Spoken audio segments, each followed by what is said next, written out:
If you're a UK or British doctor, can you work in Australia? I'll tell you in this video. Hi, I'm Anthony. I'm the career doctor. I help you manage your medical career right here on YouTube. So if you have a question or like this video, leave something below in the description. And if you're finding more than one video helpful, please subscribe and turn on notifications so you can get access to all my videos as they come out.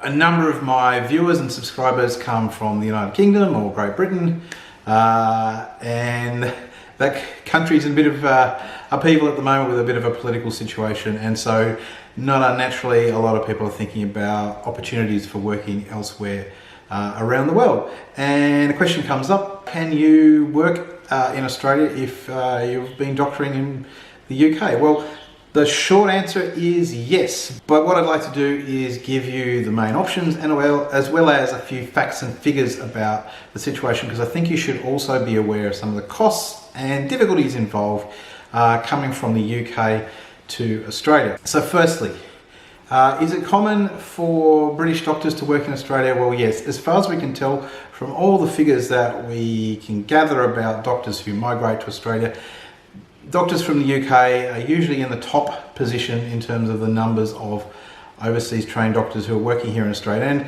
if you're an Australian trained doctor, you will have worked alongside a number of British doctors. It's quite a common experience for us here. This all stems back to the fact that we really do have quite similar both undergraduate as well as postgraduate training systems. We both have similar medical school processes. We have a concept of internship, which is called now foundation year in the UK. And then of course we have colleges that do training around specialty training, although again the systems have diverged a little bit over the last couple of decades. But really, if you've worked in the UK, you're not going to be too unfamiliar with the system here in Australia, because it is quite the same. And that's because Australia was at one point a British colony and it adopted a lot of the processes of the United Kingdom. We were adopting some of their stuff well past World War II, and sort of working in parallel and taking our lead from the United Kingdom around medical training systems. As an example, in 2017, for which we have the most recent figures, there were 430 UK doctors were recommended for specialist registration here in Australia, and that's the most by any country by far. And that's only specialist doctors, not talking about a whole bunch of trainee doctors who also come over here to work as well. Now, some UK doctors come for a short period of time. There's been a long tradition of sort of having a bit of a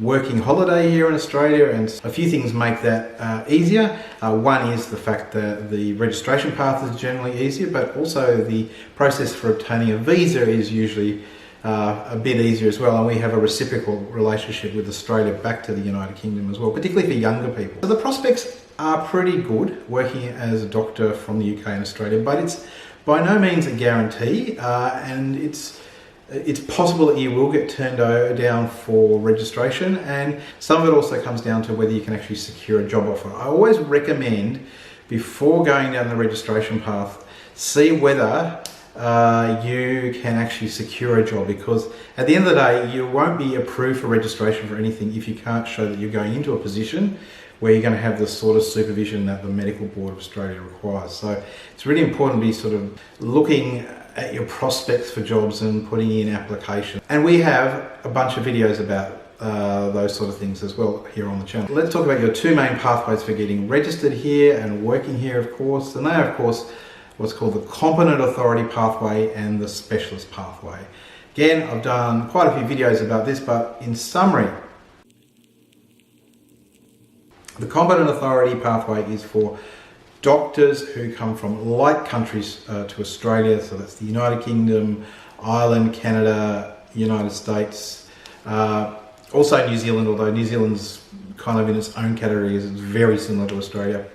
So those 5 countries, and you are not a specialist already. So basically through that process, if you can prove that you've gone through all the right steps in your own country, you can, once you've got a job, you can gain Competent Authority registration, which usually is for 12 months.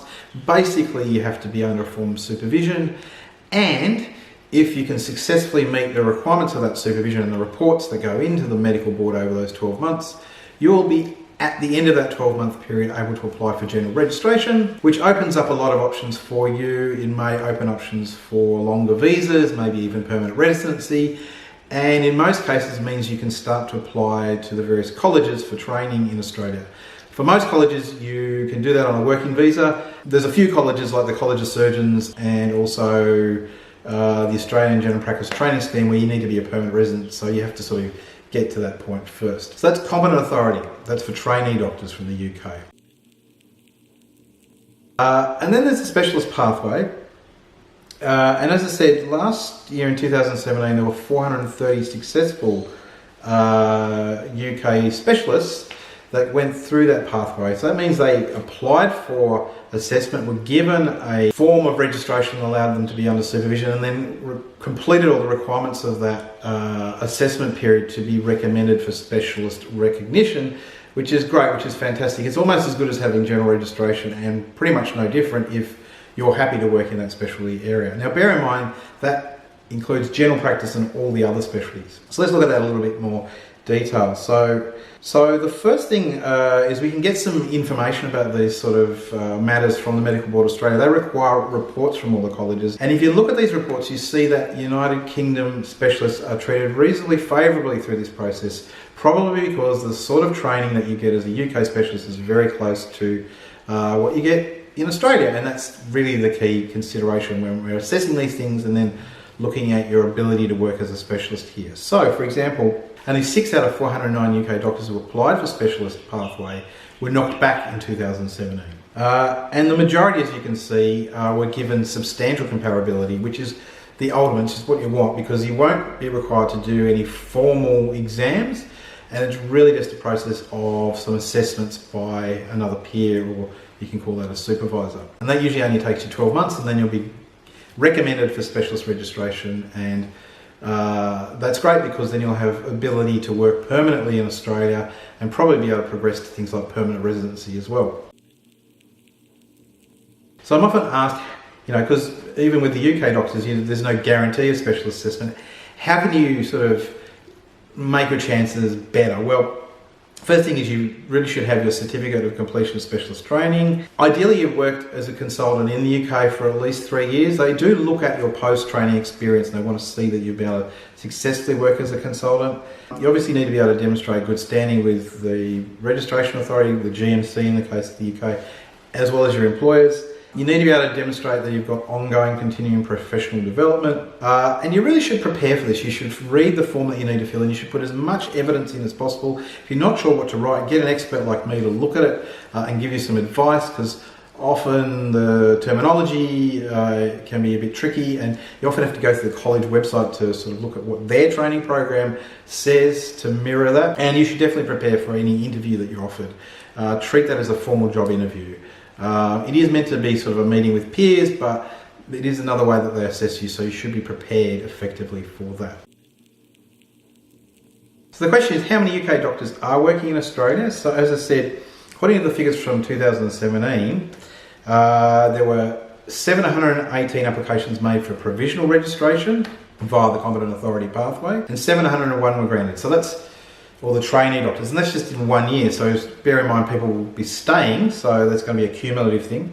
And there were also 43 applications through an alternative path, which is where if you work as a doctor in another country and then go through the GMC PLAB process, you can also come through competent authority. So with 43 of those, 31 being granted provisional registration. As I said, 409 applications for specialist assessment, of which only 6 were knocked back, 36 partially comparable, and 367 substantially comparable. So the majority, that's like 90% or something, I think. And at the end of the day, and also in that period, 430 UK doctors were recommended for specialist recognition. So because it's a cumulative thing, we don't know the complete total, but it's thousands of doctors from the UK, obviously, working here successfully in Australia.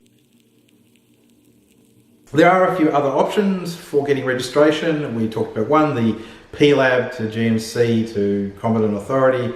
There's another one which is like a short-term thing if you really are genuinely thinking of just getting some short-term training. It's probably just as easy as going through the competent authority pathway, so probably if you're a UK trainer, you're probably not going to go down that route, but that's another option. And that's pretty much it. You cannot do your internship here. There is a process for applying for it, but it's really difficult, and it's highly recommended that you do your foundation program first, back in the UK. The other thing you need to do is look at the costs. And so, for example, if we want to look at the costs of becoming a specialist, there's quite a few there. I mean, you need to think about the fact that it's going to cost some money to establish a portfolio with the Australian Medical Council and get your primary degree reviewed by EPIC. That's about $700. There are medical board application fees that go up to usually about $1,000 once you've gone through all that. The specialist colleges, if you're applying through a specialist pathway, will charge you anywhere between about $6,000 and $11,000 just to look at your application and interview you and give you an outcome. And then if they do agree that you can be registered under a limited form of registration, in this case will be competent authority as well, so that you're assessed for specialist recognition, then they will charge a fee for that as well, somewhere between $8,000 and $24,000 depending on their circumstance. Now, if you're supported by an employer, they may well help you with some of these costs. And so again, this is one of the reasons I strongly suggest that you do look for jobs, because some of these costs may be offset by your employer and you don't have to pick them up yourself. But then there's all the cost and time of your effort. This paperwork does take a lot of time to fill in. You've got to find things. You might have to pay a fee to get like an old high school certificate or a certificate of good standing as well. It's going to take time from you. There are visa costs. There's travelling from your country to Australia, and also maybe moving your family and goods and belongings. Again, sometimes the employer will chip in a bit for that, but that's by no means guaranteed either. So there's a lot to consider. It's probably going to cost you several $1,000s to move from the UK to Australia. So you need to be sincere and really wanting to do this. Probably the last question I might talk about before we end this video is working with a medical recruitment company a good option in this circumstance? My talking to the medical recruitment companies about the types of candidates they're looking for is really premised on the basis as to whether they've got a good chance of placing you. And you know, the medical recruitment companies are around because you know, they're skilled at working with employers and identifying candidates and sort of connecting them up. Look, I think it's certainly possible to find jobs on your own from the UK in Australia, and I would encourage you to do that as the first thing that you try doing. But you will probably find, whether you're a trainee doctor or a specialist, that in most circumstances there will be some medical recruitment companies that will be very interested in working with you and have access to more jobs coming up and the ability to place you. And they might also provide extra services like helping with some of the paperwork and visas and moving from overseas, and just make your life a little bit easier. So I think it's definitely worth investigating it. It will depend on which specialty you want to work in. There are some specialties where both trainee doctors and specialists are in high demand, things like emergency care, critical care medicine, general practice, psychiatry.